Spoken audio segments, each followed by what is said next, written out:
everybody, it's Dandruff with your news Cartridge for Monday, September 11th, 2017. Welcome back, everyone. I am so happy to get back to work, even though today's topic's kind of a nightmare. And we'll find out more about that later. But first, and the only time I ever want to mention this during the main show, my Patreon is now finally up and running, so if you want to contribute, I would be forever grateful. There's a link in the description down below. If you aren't able, for whatever reason, that's fine too. I'm just glad that you're still enjoying the show. We'll talk more about how my break went during the end card, but today's news starts with Don't Starve Together coming to Xbox One this Wednesday, September 13th. And then coming to PC is River City Melee Battle Royale Special, releasing the next day on Thursday, September 14th. You may remember the previous game River City Ransom Underground, which Alex Maurer had DMCA'd videos of because it contained her music. And if you own that one, then you get a 20% discount when the new one releases. Announced by Ubisoft today is a game called Atomega, and it's being developed by Ubisoft Reflections, the same studio that made Grow Home as well as Grow Up. It's being advertised as a multiplayer game where you can win by not killing anyone. I thoroughly enjoyed Grow Home, and how could you not resist a mechanic like that? I'm going to be paying attention to this one for sure. Up next in update news, the game I could not get enough of during my break, PUBG, also known as PlayerUnknown's Battlegrounds. Creator Brandon Green tweeted some new pictures today that showed the new foggy weather coming at some point in the near future, also saying that the patch notes will be delivered tomorrow. One thing that we already know is a new gun will appear in natural spawns called the Mini 14. It's a carbine rifle that uses 5.56 ammo. Another rumor going around is the Tommy gun will be removed from crate drops and shifted into common spawns, but nothing confirmed on that just yet. More details coming tomorrow. Got some mod news for you, and this one's a hoot. It solves the problem if you wanted to play online multiplayer for Super Mario 64, though the game has no multiplayer mode, and the N64 has no online capability. That's where SM64 steps in and allows up to 24 people to play a variety of characters never before seen in Super Mario 64, like Waluigi and Yoshi. Speaking of not being seen, be sure to download this before Nintendo shuts it down. Coming up next is a series of leaks, starting with Star Wars Battlefront 2, which is coming later this year. This information confirms that 40-player matches will be seen, which means the max player cap will not be raised from the previous game. The multiplayer beta will take place starting October 4th for pre-order holders and October 6th for everyone, and will conclude on October 9th. Our last leak is for Injustice 2 for PC, as it was listed on Amazon France and then of course quickly taken down. This marks the second time the game has been listed for PC, which means it's probably coming at some point in the future, but no release window was specified. Our final leak is for 4 games coming to current generation console: Bayonetta, Vanquish, and Shenmue 1 and 2. This was also due to a retailer, but this time from the Czech Republic. Let me know in the comment section down below if you're excited for any of these games. And then before we get into the main topic today,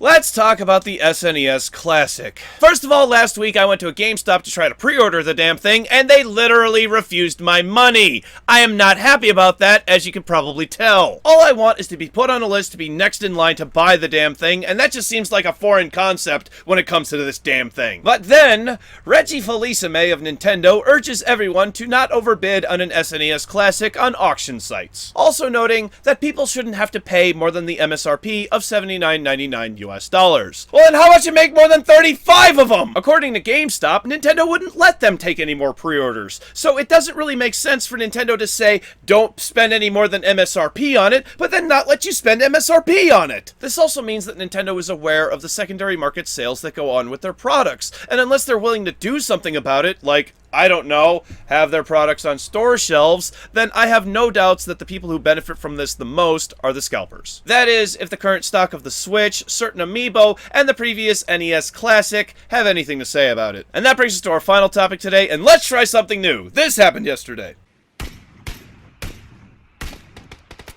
What a fucking nigger. Jeez, oh my god, what the fuck? Sorry, but what the fuck? What a fucking asshole. I don't mean that in a bad way. Jesus fuck.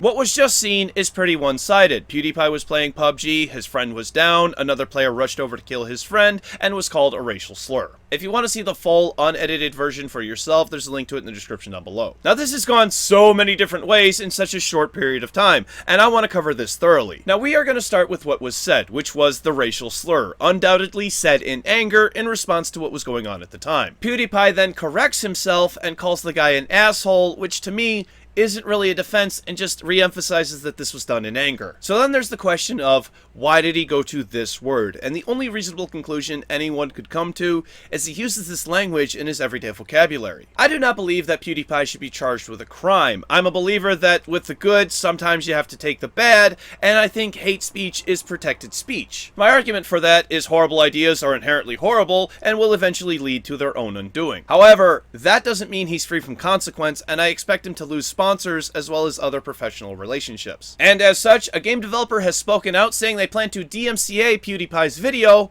but this actually has absolutely nothing to do with PUBG, the game he was playing at the time. In fact, Bluehole has said nothing about this incident as of the writing of this episode. Sean Vanneman, the lead of Campo Sampo, the developer of Firewatch, expressed yesterday that he was not satisfied with PewDiePie making money from his creation, and would be taking down the video that he had created when the game released more than a year ago. I feel like this is where it started to get muddy, because a dev from a game that had absolutely nothing to do with the situation threatened him legally, and as of the writing of this episode, PewDiePie's Firewatch video has been removed from his channel. Total Biscuit then decided to add into the mix by stating that he spoke to a lawyer, and Campo Santo is, quote, 100% within their legal rights, also noting, Let's Plays were never fair use. I am quite flabbergasted that he would take that stance because he's an advocate for both Let's Plays and fair use. Seeing as how this has become a copyright issue, our favorite YouTube copyright attorney, Leonard French, has made a video saying that this is ridiculous and that this is not an issue of copyright at all, pointing out that Campo Santo gave everyone an express license to stream the game. Total Biscuit then said that seeing as how French has a current DMCA case, he would not say anything publicly that would harm it. And I do believe that that is true, but not in the sense that he couldn't or wouldn't say anything at all. Obviously he did. TB also saying that he would like to hear more opinions from lawyers on the subject, and more education is never a bad thing. But then, Total Biscuit, how about you unblock Leonard French from Twitter? Mr. French states that Total Biscuit blocked him because he disagreed with something French retweeted. How very mature. Also would not let French explain, nor accept an apology, and is now mentioning him, but cannot join in the discussion. Personally, I would listen to the lawyer, and regardless of what PewDiePie said, it is not okay to say that the video is fine on Saturday, and then infringes copyright on Sunday. That just doesn't make any sense. I do not believe Total Biscuit to be correct here, and as big of a fan as I am of his, I am not going to let my fandom cloud my better judgment. Total Biscuit, I would like to speak to you if you ever do happen to watch this video. Please unblock Mr. French. Have a discussion. I know you're stubborn, and that's what I love about you. That's why I subbed. But saying that we need to hear more from a lawyer and then blocking a copyright lawyer doesn't make any sense. By the way, I will let it cloud my judgment if Total Biscuit leaves a comment down below, though he probably wouldn't because I'm criticizing him. But remember, it is okay to criticize the things you like. Moving on from there, I think we legally need to come to some conclusion about whether or not Let's Plays count as fair use. And as scary as those waters might be, we need to jump in to see how deep the sharks are. I personally have no doubts that Let's Plays count as a performance art and therefore a transformative works, regardless of commentary, criticism, or parody. Now, this is just one of the outcomes of the snowball that was set yesterday, and the other one doesn't seem so good. PewDiePie, whether you like him or not, whether you like his content or not, is the face of YouTube. And to many people, PewDiePie is YouTube. So as far as those people are concerned, YouTube just let out one of the darkest words in the English language. I defended him during the Fiverr incident earlier this year because I knew that he was trying to pull something. He was trying to test the waters to show how ridiculous this service was, and displayed a message that said death to all Jews. But I cannot defend him on this one. The Fiverr incident started what is now being called the YouTube adpocalypse, which caused many channels, including my own, to lose monetization either partially or in full. More YouTubers, including myself again, are now fearing that this could lead to advertisers buying less ad space, and subsequently, content creators making less money. It is time for PewDiePie to grow up and realize that he is not the only person on this platform, and things like this can have a lasting effect on the community as a whole. To wrap up this whole shebang, I don't understand why that was his go-to word. He could have literally said any other word other than a racial slur, and we would not be talking about this. We'd be talking about something more interesting, like South Park: The Fractured Butthole, choosing your skin color based on difficulty, which is freaking hilarious, but we're out of time. Does any of this change your view of PewDiePie, Firewatch, Total Biscuit, the DMCA system, or, I don't know, grasshoppers? Let me know in the comment section down below. Alright, before we do tomorrow's game releases, I just want to let everyone know that yes, I am indeed curating the PC releases. There's just a heck of a lot of them for tomorrow. Alright, on to tomorrow's game releases. For PC, Defend the Cake, Manifest 99, Survive on Mars, Duyana, Uplands Motel, Pyramaze the Game, Block Game, The Little Ball That Could, The Nightmare from Beyond, Trackless, Dino Dinny's Kickoff Revival, Steam Edition, Robots.io, Dragon's Lunch, BCE, Bloody Zombies, Wise 8, Lacrimosa of Dana, Tooth and Tail, Hurl VR, NASCAR Heat 2, Will Glow the Wisp, and ToeJam and Earl Back in the Groove. For PlayStation 4, Wise 8, Lacrimosa of Dana, Senran Kagura, Peach Beach Splash, NASCAR Heat 2, Seum, Speedrunners from Hell, Ken Follett's The Pillars of the Earth, Happy Dungeons, Inside Limbo Double Pack, Trulon, The Shadow Empire, Planet of the Eyes, Tooth and Tail, Maze, Bloody Zombies, Pro Evolution Soccer 2018, Samurai Showdown 5 Special, and NHL 18. For Xbox One, Planet of the Eyes, NASCAR Heat 2, Pro Evolution Soccer 2018, Inside Limbo Double Pack, Maze, and NHL 18. For Nintendo Switch, Rayman Legends Definitive Edition, and for PlayStation Vita, Wise 8, Lacrimosa of Dana. Thank you very much, everybody. This has been News Cartridge. I am Dandruff. I will see you tomorrow. And my teacher told me to start a sentence with the word I. So I said, I is the, and she stopped me saying to never say is after I. Always use am instead. So I said, fine, I am the 9th letter of the alphabet. Back, baby! I'm back! Okay, so, That's great. Car goes by, throws me off just as I start the end card. But that's the end card. Unfiltered dandruff. That's what you all have been missing for a week, I guess, somehow. If you have missed me, be sure to sign up to my Discord. Be sure to go over to my Discord, join my Discord. There's links over down below. Actually, there's no link over here. This is different, though. If you'll notice, this is different. We'll get to that in a second. So what did I do over my break? First of all, the wife needed a new cell phone, so that was a lot of money that we didn't have. So that's great. Did you know LG phones, they just boot loop? Yeah, they boot loop. You shouldn't have bought one that boot loops, dandruff, you dummy. Thank you, cars. So yeah, that's I felt like I walked into a used car lot because like, oh yeah, you bought an LG phone, you dummy. You should have bought one that doesn't boot loop. You should have just bought a Samsung. Those don't boot loop. Those just overheat and explode. So. After that, it just hasn't really been that great of a week. Tried to order SNES Classic from GameStop. They just wouldn't let me. They just wouldn't let me. They really just wouldn't let me. I don't know of another place I can pre-order it from. I would like to try to pre-order this fucking thing, but I can't because nobody will take... GameStop won't take my fucking money. So I either gotta try Target or Toys R Us or something. I don't know. If anybody knows anybody out there that's taking pre-orders to this fucking thing, let me know. Because there's no other way. Everybody knows that there's no other way you're going to get one unless you pre-order the fucking thing. Mostly I sat around my house playing PUBG, got a couple chicken dinners. I think I got 2 or 3 chicken dinners while we were playing, over the week. I know I got one last night, like the last game I played before I just went to bed and was like, all right, I gotta go to work tomorrow. All right, so I had a chicken dinner last night. That was great. Although there were like 70 people who AFK'd, so I don't know how much it really counts.